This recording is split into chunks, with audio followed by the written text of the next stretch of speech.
तो ये सब बातें हमें उस दिन नहीं समझ में आ रही थी जब अपने शास्त्रों को संस्कृत करके हमने छोड़ दिया था, अपनी भाषा को हमने बोलना पढ़ना छोड़ दिया था। अब जब अंग्रेज लोग आकर और हमें अपने शास्त्रों का इंग्लिश ट्रांसलेशन दे रहे हैं और हम उस इंग्लिश ट्रांसलेशन के ऊपर निर्भर हो गए, तब हमें समझ में आता है कि हमें पता ही नहीं है कि वेद में वस्तुतः लिखा क्या है। धनुर्वेद का एक भी भारतीय पब्लिकेशन अवेलेबल नहीं है, एक भी। अब उसमें मैक्स मूलर को गाली देने से कुछ नहीं होता है।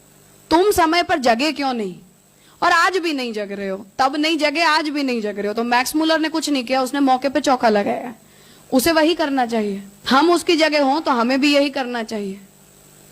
हम क्यों नहीं उस गलती से सीखे? चलो अपने शास्त्रों को इकट्ठा करो, अपनी भाषा को पढ़ो, समझो, अपने शास्त्रों का अपना अनुवाद प्रकाशित करो और उसे इतना लोक प्रचलित बनाओ कि उनके प्रकाशनों को लोग पढ़ना छोड़ दें।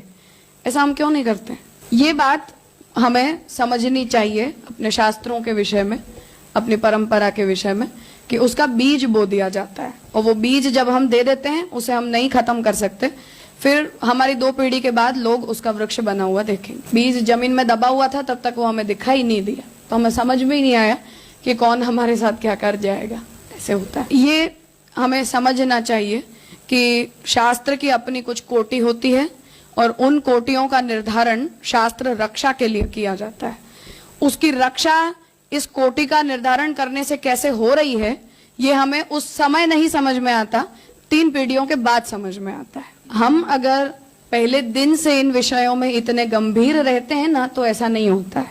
जिस दिन हमने म्लेच्छ के हाथ में गायत्री दे दी, उस दिन उसका बीज बो दिया हमने। अब वो आपको नहीं पता चलेगा कि आपने उसे क्या दे दिया, वो 3 पीढ़ी के बाद पता चलेगा कि आपने उसको क्या दे दिया। वो जो अपनी नीति थी कि हाँ चलो वेदों को प्रकाशित नहीं किया जाता है, मंत्र 2 कान में रहना चाहिए, तीसरा कान आया तो गया, ये सुरक्षा है। अब हम ब्रह्मसवन मंत्र को प्रिंट करके बैठक जियों के अंदर फ्रेम करवा के लटकाते हैं। ये इस टेक्स्ट की सीरियसनेस है। पुरुषोत्तम जी को ये बात क्यों लिखनी पड़ रही है, क्यों ये बात कहने की जरूरत पड़ रही है, वो इसलिए पड़ रही है क्योंकि पुरुषोत्तम जी इस बारे में सीरियस हैं।